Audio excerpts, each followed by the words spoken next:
Good morning बच्चा party. तो आज जो हम अपना नया टॉपिक आज स्टार्ट करने वाले हैं वो है वर्क, पावर और एनर्जी। तो सबसे पहले मैं आपसे क्वेश्चन पूछता हूँ। क्वेश्चन बहुत सिंपल है, आप जरा ध्यान से सुनना। क्वेश्चन ये है कि मेरे पीछे एक लॉन है, मैं उसको मेंटेन कभी नहीं कराता, पर मेरे को मन किया कि चलो इस महीने कराता हूँ। मैंने 2 बंदे हायर किए, दोनों को एक काम दिया, मेरी पूरी लॉन की खुदाई करने की। इक्वल इक्वल पोर्शन डिवाइड कर दिया और कहा कि चलो भाई आज तुम्हारा काम है, इसकी पूरी खुदाई करके मेंटेन करो। पहला बंदा बहुत फास्ट काम करता है, पर उसके साथ प्रॉब्लम क्या है कि वो थोड़ी देर में थक जाता है। थकने के बाद बैठ जाता है, घर चला जाता है कि अब मेरे से नहीं होगा। बंदे को आ गई फीवर। दूसरा बंदा आराम से काम कर रहा है, धीरे धीरे हाथ चला रहा है। हमें भी गुस्सा आ रहा है कि भाई क्या कर रहे हो, मतलब थोड़ी तो बैलगाड़ी क्यों चला रहे हो, थोड़ी फास्ट करो। पर वो आराम से काम करता रहा और उसने शाम तक मैंने देखा तो उसने तो पूरी लॉन की खुदाई कर दी। हम भी अचंभे रह गए।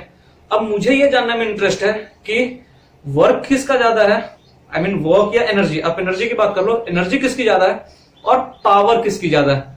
तो चलो, अगर आपका आंसर पता है तो बहुत बढ़िया, नहीं पता है तो इस सेशन में हम उसको डिस्कशन करते हैं।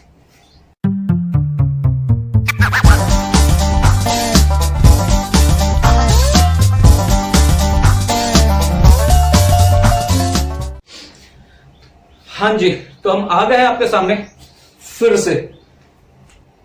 तो सबसे पहली जो चीज है हमें डिस्कशन करना है वो है वर्क।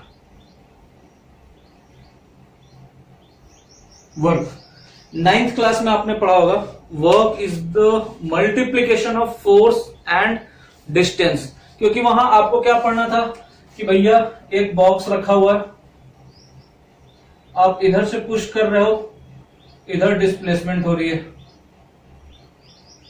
तो हमने तो बड़ा सिंपली कह दिया, work is equal to force into displacement. ठीक है। और अब तो आप 11th के बच्चे हो, ठीक है, 11th में, अब तो इतना इजी थोड़ी ना होगा। हम अब क्या कहते हैं कि ना भाई फोर्स तो इधर लग रहा है, लाइक मैं किसी चीज को ऐसे पुल कर रहा हूं पर ऑब्जेक्ट जा इधर रही है, ये है डिस्प्लेसमेंट। अब वर्क डन बताओ मेरे को। अब फोर्स के डायरेक्शन में डिस्प्लेसमेंट है ही नहीं, कर लो, क्या करोगे। फोर्स उधर जा रही है और डिस्प्लेसमेंट इधर है। डिस्प्लेसमेंट बोलता है अरे फोर्स भैया किधर देख रहे हो, हमारी तरफ देखो। फोर्स बोल रहा है नहीं भाई, मेरे को तो उधर देखने के पैसे मिले। ठीक है, तो दोनों मिलकर क्या जुगाड़ लगाएंगे कि ठीक है फोर्स तुमको उधर देखना है, उधर देखो, पर कुछ तो हमारी तरफ भी इफेक्ट जनरेट कर दो। फोर्स कहेगा वो तो हो ही रहा है, अगर फोर्स इधर जा रहा है तो इधर क्या इफेक्ट जनरेट हो रहा है, एफ कॉस थीटा। इसका मतलब है कि इस डिस्प्लेसमेंट के लिए जो जिम्मेदार फैक्टर है वो ये फोर्स है ही नहीं। कौन है, एफ कॉस थीटा। तो अब जो मेरा यहां पर एफ आता है, एफ क्या मैस्कुलिन जेंडर है या फेमिनिन जेंडर है, कुछ भी हो, आता है या आती है, आते हैं। तो अब जो नया चीज चेंज हो गया, F is equal to F into D cos theta. इसका मतलब अगर आप देखो स्केलर और वेक्टर के टर्म में बात कर रहे हो, फोर्स भी एक वेक्टर है, डिस्प्लेसमेंट भी इज ऑल्सो वेक्टर, तो इसका मतलब है work done is equal to F into D. अब तो मुझे वर्क डन का ये फॉर्मूला पढ़ना है, क्लियर है। Work done is equal to force और डिस्प्लेसमेंट वेक्टर का dot product, F D cos theta. Simple सी बात है भाई, जिधर डायरेक्शन में मूवमेंट हो रही है उस डायरेक्शन में ही फोर्स देखना है, किसी और डायरेक्शन में मेरे को देखने का शौक ही नहीं है। ठीक है, ये तो सिंपल सी तरीके हो गए कि अगर मेरे को फोर्स कांस्टेंट लग रही है, ठीक है, अगर मुझे फोर्स कांस्टेंट लग ही नहीं रही है भाई साहब, टाइम के साथ में फोर्स चेंज हो जा रहा है, टाइम के साथ में फोर्स चेंज हो रहा है। अब निकाल लो, हर पॉइंट पे डिस्प्लेसमेंट अलग है, एफ और एक्स के बीच में मैं ग्राफ दे रहा हूं और ग्राफ है ये आपकी, एक्स चेंज हो रहा है, एफ भी चेंज हो जा रहा है। कैसे करोगे, सिंपल सा दिमाग लगाओ। हमें क्या करना होता था कि इस तरीके के वेरिएबल कंडीशन को हम लोग कैसे डील करते थे, इनफाइनाइटली स्मॉल में तोड़ देते थे ना, dx, और यहां पर हम मान लेते हैं कि फोर्स जो मेरा लग रहा है F, तो इस वजह से जो dw हो रहा है वो होता था F इंटू dx। अब इंटीग्रेशन इसको कर दो, एक dw निकल गया मेरा। अगर मुझे x1 से x2 तक का निकालना है तो बड़ा सिंपल सा बात है, 0 से w टोटल वर्क डन कितना हो गया, f dx from x1 to x2। तो इसका क्या मतलब हुआ बच्चा, इंटीग्रेशन का मतलब होता है कि इस x1 से x2 के बीच में जितनी भी पतली पतली स्ट्रिप्स बन रही हैं सबका समेशन। तो जब मैंने सबका समेशन कर ही दिया है तो इसका मतलब मुझे ये एरिया निकालने की बात कर रहा है, x1 x2 AB। That means कि हमें क्या कह रहा है कि area under fx curve. I hope आपको ये चीज क्लियर होगी, एरिया अंडर fx कर्व। अगर वेरिएबल फोर्स में है तो अगर मुझे ग्राफिकल मेथड से निकालना है तब तो सिंपली आप निकाल लो एरिया ग्राफिकल मेथड से। अगर f की वैल्यू दी हुई है like f is equal to X square plus 2x plus 3, इस तरीके से f चेंज हो रहा है तब तो सिंपली आप f dx करो, इसको इंटीग्रेट करो from this limit to this limit. Integration तो आपको पता ही है, मैथमेटिक्स में आपको पढ़ाई होगा, ठीक है। तो इस तरीके से करके हम लोग f dx, दो फॉर्मूले आपको कौन कौन से याद करने हैं अभी, w is equal to F into d और दूसरा ये वाला dw is equal to F into dx is equal to area under fx curve, right. तो आई होप आपको ये चीज क्लियर होगी वर्क का, ठीक है। अब चलो हम देखते हैं पावर क्या होती है। पावर को भी आप ऐसा समझ लो कि वर्क डन ही है लेकिन यूनिट टाइम में। देखो वर्क डन का मतलब हुआ कि टोटल वर्क डन, मेरे बॉडी में कितनी एनर्जी है, मैंने कितना काम किया, कितनी एनर्जी लॉस्ट करी, ठीक है। पावर का मतलब हुआ मेरे बॉडी में कितनी एनर्जी है, मैंने कितना काम किया, मैंने कितनी एनर्जी लॉस करी, but in single unit time. या तो आप सिंगल सेकंड ले लो, सिंगल मिनट ले लो, सिंगल आवर ले लो, यूनिट वैसे चेंज हो जाएगी। तो इसका मतलब है देखो वर्क डन की अगर यूनिट जूल है और मैं टाइम अगर सेकंड में लेता हूं तो इसका मतलब पावर की यूनिट आ जाएगी मेरी वॉट में, ठीक है। तो बहुत सिंपल हो गया, वर्क डन और पावर बिल्कुल लिंक है। अगर मेरे को वर्क डन पता है और मुझे पता है कि वो वर्क डन मैंने कितने टाइम में किया हुआ तो इसका मतलब है कि मुझे पावर भी पता है। ये तो हो गया F dot ds integration of S1 to S2, या तो ये कह लो या तो एफ डॉट डी ये कह लो। पावर की फॉर्मूला क्या हो जाती है, वर्क डन अपॉन टाइम। अब मजेदार बात क्या है कि वर्क डन क्या है, F dot D upon T, D upon T क्या है वी, एफ डॉट वी। तो अगर मैं इसको डॉट प्रोडक्ट ले रहा हूं तो इसको भी डॉट प्रोडक्ट ले सकता हूं, P is equal to F dot v. अगर मेरे को वेलोसिटी वेक्टर है और फोर्स वेक्टर दिया हुआ तो मैं पावर वेक्टर भी निकाल सकता हूं।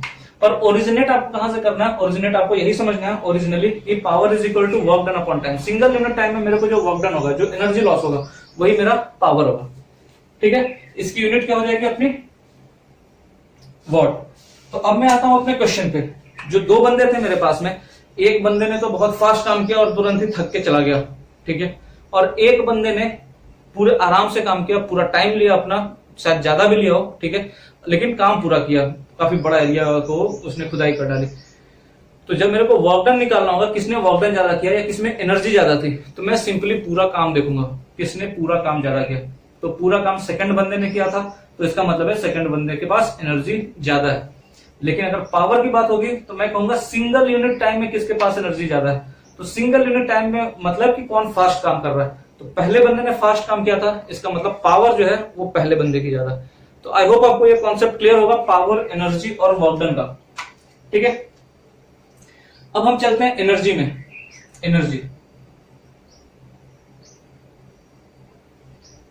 एनर्जी में बेसिकली आपको क्या क्या चीज देखनी है। एनर्जी का तो मतलब आप समझ लो कि जितना भी एनर्जी आपकी लॉस होगी that will be converted into work done. अब जो वर्क डन है वो पॉजिटिव भी हो सकता है, निगेटिव भी हो सकता है, जीरो भी हो सकता है। पहले उसको समझ लो आप, वर्क डन पॉजिटिव भी हो सकता है। जैसे एक एग्जांपल लो, ऑब्जेक्ट ऐसे जा रही है, हम एक एग्जांपल, हाँ ठीक है, एक एग्जांपल में पॉजिटिव निगेटिव और एक में हम लोग जीरो वाला देख लेते हैं। मैंने एक बॉल को ऊपर फेंका, बॉल ऐसे गया और नीचे आया, यहां से फेंका, यहां गया, यहां आया। इस टाइम में क्या हो रहा है, ग्रेविटेशनल फोर्स किधर लग रहा है, इधर mg, और वेलोसिटी किधर है, इधर अपोजिट डायरेक्शन में। इसका मतलब फोर्स और डिस्प्लेसमेंट, आप वेलोसिटी ले लो या डिस्प्लेसमेंट ले लो, डिस्प्लेसमेंट के बीच का जो एंगल है थीटा वो कितना है 180। इसका मतलब यहां पर वर्क डन कितना होगा, F into D cos 180 is equal to minus F into d. Gravity का जो वर्क डन होगा वो निगेटिव होगा। यहां पर डिस्प्लेसमेंट भी इधर, फोर्स भी इधर, तो work done is equal to हो गया F इंटू डी कॉस 0। इसका मतलब F इंटू डी, यहाँ पॉजिटिव वर्क डन। तो बहुत सिंपल सा कॉन्सेप्ट है, अगर जिधर फोर्स लग रहा है उधर ही डिस्प्लेसमेंट हो रही है तो इसका मतलब है कि वर्क डन पॉजिटिव होगा। जिधर फोर्स लग रहा है डिस्प्लेसमेंट उसके अपोजिट हो रही है तो वर्क डन निगेटिव होगा। दूसरा एग्जांपल आप ले सकते हो स्प्रिंग का। एक स्प्रिंग है, इसको मैंने खींच दिया इतनी दूर तक,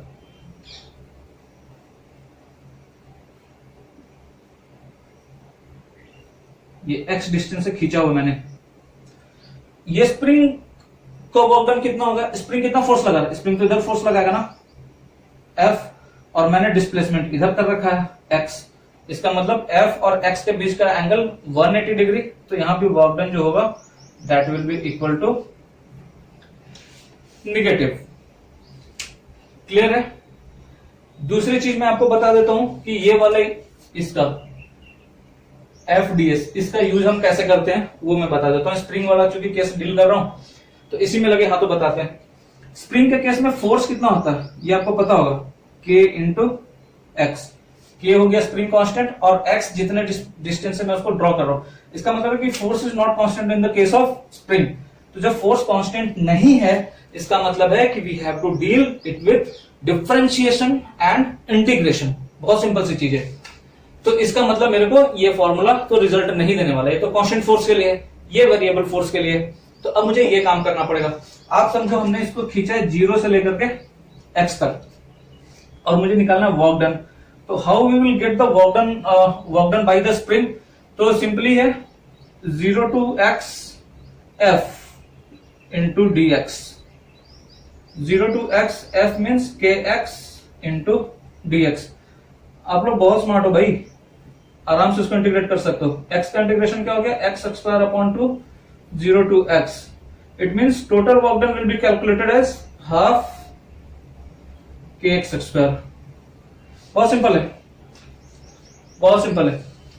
ठीक है, तो टोटल जो स्प्रिंग ने वर्क डन किया अपना, मैंने जो स्प्रिंग को खींचा तो मैंने, ठीक है, लेकिन स्प्रिंग जैसे जैसे मैं फोर्स बढ़ाता जाऊंगा स्प्रिंग इधर की ओर फोर्स बढ़ाती जाएगी। तो अगर मैं बोलूं मैंने कितना वर्क डन किया, मेरा फोर्स इधर लग रहा है, स्प्रिंग भी इधर जा रही है, तो मैंने तो पॉजिटिव वर्क डन किया। पर स्प्रिंग फोर्स ने कितना वर्क डन किया, तो that spring force has done negative work. ठीक है, स्प्रिंग फोर्स का वर्क डन कितना होगा, निगेटिव, क्योंकि यहां फोर्स और डिस्प्लेसमेंट जो होगा वो 180 डिग्री में होगा। तो चूंकि मैंने इतना काम किया और यही चीज कन्वर्ट होके जा रहा है अपने स्प्रिंग में निगेटिव वर्क के तौर पे। ठीक है, तो आपको क्लियर हो गया कि ये फॉर्मूला कैसे यूज करना है। सिंपल सा, आपको फोर्स की वैल्यू पता होनी चाहिए। अगर फोर्स की वैल्यू पता है तो मेरे को क्या करना है, सिर्फ इंटीग्रेशन करके लोअर लिमिट और अपर लिमिट रख देनी है और जय सिया राम बोल करके आंसर निकाल देना है। तो फोर्स पॉजिटिव कब है, निगेटिव कब है, आई होप आपको क्लियर है। अब मैं बताता हूं फोर्स 0 कब है, जब कोई ऑब्जेक्ट सर्कुलर मोशन में मूव कर रहा है। सेंट्रीपिटल फोर्स, जब आप देखना मेरा सर्कुलर मोशन का सेशन हुआ है, सेंट्रीपिटल फोर्स हमेशा इनवर्ड टुवर्ड्स द सेंटर लगता है, towards the centre. Centripetal force, object का मूवमेंट इधर है, एंगल होगी 90, work is equal to F into d into cos 90 means 0। इसका मतलब है कि आप पूरी जिंदगी बैठकर पत्थर ऐसे ऐसे ऐसे ऐसे घुमाते रहो, सेंट्रीपिटल फोर्स कितना काम कर रहा है, लड्डू, टोटली लड्डू। ठीक है, कुछ नहीं काम कर रहा है। साइंस के लैंग्वेज में जब आप सुनोगे ना तो आप परेशान हो जाओगे। पत्थर लेके ऐसे खड़े हो, कितना काम किया भाई, लड्डू। ठीक है, दीवार को पुश कर रहे हो, कितना काम किया भाई, लड्डू। क्या करोगे, साइंस ऐसा ही है। साइंस कहता है रिजल्ट नहीं दिखा, इफेक्ट नहीं दिखा, आपने कुछ नहीं किया। इवन हमारे ऑफिसेज में भी ऐसा ही चलता है। क्या करें, सही भी है, रिजल्ट नहीं देखोगे तो स्टूडेंट किस बात के। तुमने दिन भर रात भर पढ़ाई करी और कोई रिजल्ट ही ना ला पाए तो क्या पढ़ाई करी, कुछ भी नहीं। तो लड्डू ही मिलेगा फिर। चलिए, तो ये अपना हो गया वर्क डन का। अब चलो आ जाओ थोड़ी सी एनर्जी पे। एनर्जी के बारे में आपको बहुत ज्यादा डिटेल में क्या बताएं, क्योंकि पोटेंशियल एनर्जी, काइनेटिक एनर्जी आपको पता है। काइनेटिक एनर्जी होती है आपकी हाफ mv², पोटेंशियल एनर्जी होती है आपकी mgh, ठीक है ना। Kinetic energy, the energy possessed by a body due to virtue of its motion, और potential energy, energy possessed by a body due to virtue of its position. ये due to motion है और ये due to position है। आपने spring को खींच के रखा हुआ है खींच करके, ये कौन सी एनर्जी है? Potential energy. अभी मैंने छोड़ा नहीं है, जैसे ही छोड़ा ये कन्वर्ट हो गई काइनेटिक एनर्जी में। अब जितनी अंदर जाती जाएगी, ठीक है, उतना पोटेंशियल एनर्जी कन्वर्ट होता जाएगा काइनेटिक एनर्जी में। बीच में पूरी की पूरी एनर्जी कन्वर्ट हो जाएगी काइनेटिक एनर्जी में। फिर कंप्रेशन, चूंकि मूवमेंट है उसमें, मूवमेंट की वजह से वो अंदर कंप्रेस करना स्टार्ट करेगी, तो इसका मतलब है फिर से पोटेंशियल एनर्जी बनने लगेगा और काइनेटिक एनर्जी कम होने लगेगी। फाइनली काइनेटिक एनर्जी जीरो होगी, वेलोसिटी जीरो होगी, फिर ये इधर आएगा। तो ये ऑसिलेशन आपका हमेशा ही चलता रहता, हमेशा ही, ठीक है। तो इसका मतलब क्या है कि हमारी जो पोटेंशियल एनर्जी है और जो काइनेटिक एनर्जी है वो हमेशा ही कंजर्व रहती है। अगर हम बोले कि total mechanical energy of A system, अगर बाहर से कोई एनर्जी नहीं आ रही है, आउटर साइड से, एक आइसोलेटेड सिस्टम है जिसमें पोटेंशियल और काइनेटिक एनर्जी की बात हो रही है, तो that will B conserve at every point at every time, ठीक है। तो अब दूसरी जो चीज है, जो इंपॉर्टेंट चीज है, क्योंकि ये सब 9th की चीजें हैं, इसमें बहुत ज्यादा मजा आने वाला है नहीं। तो दूसरी चीज हम देख लेते हैं, conservative forces and non conservative forces. इसको क्या कहते हैं? कंजर्वेटिव फोर्सेस, जो बहुत ही कंजर्वेटिव होगा, वो कहता है कि भैया तुमने कैसे काम किया मुझे मतलब नहीं है, काम करके दो मुझे। तो इसका मतलब है कि वो फोर्सेस, ठीक है, जिनकी आउटपुट की जो वैल्यू है वो इनिशियल पोजीशन और फाइनल पोजीशन पे डिपेंड करती है। इनिशियल पोजीशन और फाइनल पोजीशन पे डिपेंड करती है। कंजर्वेटिव फोर्सेस कह लो या कंजर्वेटिव एनर्जी कह लो, ठीक है। जैसे कि आपकी पोटेंशियल एनर्जी ले लो, ये कंजर्वेटिव है या नॉन कंजर्वेटिव है? It is conservative. क्यों? क्योंकि अगर मुझे इस ग्राउंड लेवल से इस हाइट तक जाना है, इस एच तक, ठीक है, तो इस एच तक जाने के लिए मैं सीधा चला जाऊं या यूं यूं यूं घूम करके जाऊं या ऐसे ऐसे ऐसे करके जाऊं, मेरे को घंटा कोई फर्क नहीं पड़ता। मैं सीधा पहुंच जाऊं तब भी यहाँ की एनर्जी mgh, जब मैं ऐसे ऐसे ज्यादा स्टंट मार के जाऊं तब भी यहाँ mgh, जब मैं ऐसे ऐसे ऐसे करके जाऊं तब भी यहाँ की एनर्जी mgh, क्योंकि सिंपली हाइट h है। मेरे को क्या करना है? सिर्फ बेस इस पोजीशन की हाइट मेजर करनी है, जितनी हाइट है उतनी एनर्जी होगी मेरी। तो इसका मतलब है कि ये जो एनर्जी है वो कंजर्वेटिव है। बट अगर इसी रास्ते के दौरान यही हाइट है, एक ये रास्ता ले लो आप और एक ये रास्ता ले लो, इसको डॉटेड कर देते हैं, है ना। यहां पर एक फोर्स से पुली ड्रॉ कर रहे हैं और यहां फ्रिक्शन फोर्स लग रही है। अब मैं कह रहा हूं ये जो फ्रिक्शन फोर्स का वर्क डन है वो क्या दोनों केस में सेम रहेगा? नहीं रहेगा, क्योंकि फ्रिक्शन फोर्स डिपेंड करेगी इस लेंथ पे भी। I mean friction force depend नहीं करेगी लेंथ पर, और जो work done by friction force होगा वो इस पाथ के लेंथ पे डिपेंड करेगा। इसका मतलब पाथ चेंज तो मेरा वर्क डन की वैल्यू चेंज। तो बड़ा सिंपल सी बात है कि ये कंजर्वेटिव नहीं रह गई। इसको सिर्फ इनिशियल पोजीशन और फाइनल पोजीशन से मतलब नहीं है। ये हैं हमारे वैसे लोग जिनको अंदर तक घुस के सब चीज जानने की आदत है। तो इसका मतलब ये वो भी देखेंगे कि भाई आए किस रास्ते से हो, इनको उससे मतलब नहीं है। आ गए ना, बस ठीक है, किस रास्ते से आओ मुझे मतलब नहीं। यहाँ इनको पता है कि भाई किस रास्ते से आओ, पहले वो बताओ, फिर हम बताएंगे कि तुमको कितनी एनर्जी पास करनी है, कितनी नहीं करनी। तो ये हो जाते हैं नॉन कंजर्वेटिव फोर्सेस, ठीक है। तो आज का सेशन मैं यहीं पर अभी छोड़ूंगा। आई होप थोड़ा इजी है आज का सेशन। न्यूमेरिकल्स नहीं कराए हैं क्योंकि आप बुक्स देखना, बुक्स में और जो मैंने फॉर्मूले वर्क डन का बताया F.ds और F/d, ये वाली चीज आप थोड़ा अप्लाई करने की कोशिश करना, कुछ न्यूमेरिकल्स बन जाए तो। बाकी कुछ इसके न्यूमेरिकल्स भी कराएंगे, कुछ कोलिजन का एक सेशन हम रखेंगे इसमें, वर्क एनर्जी पावर में कोलिजन का सेशन रखेंगे, और उसके बाद 2 सेशन हम रखेंगे आपके न्यूमेरिकल्स के, ठीक है। सेशन छोटे होंगे, लर्निंग बहुत ज्यादा होगी, ये आप गारंटी मान लो। सेशंस 15 या 20 मिनट का होगा और लर्निंग आपको इतनी दी जाएगी जो आपको 1 घंटे में कोई देता होगा। तो अब चलो इसको आज वाइंड अप करते हैं। आज जो भी मैंने कराया है इसको एक बार अपने बुक से पढ़ने की कोशिश कीजिएगा आप लोग, और चैनल को तो देखो सब्सक्राइब करना मत ही भूलना, चैनल को सब्सक्राइब करना, शेयर करना और लाइक करना। चलिए, हैव ए नाइस डे। अगर आपको हमारा वीडियो अच्छा लगा तो हमारे चैनल को सब्सक्राइब कीजिए और बेल आइकन पर प्रेस कीजिए।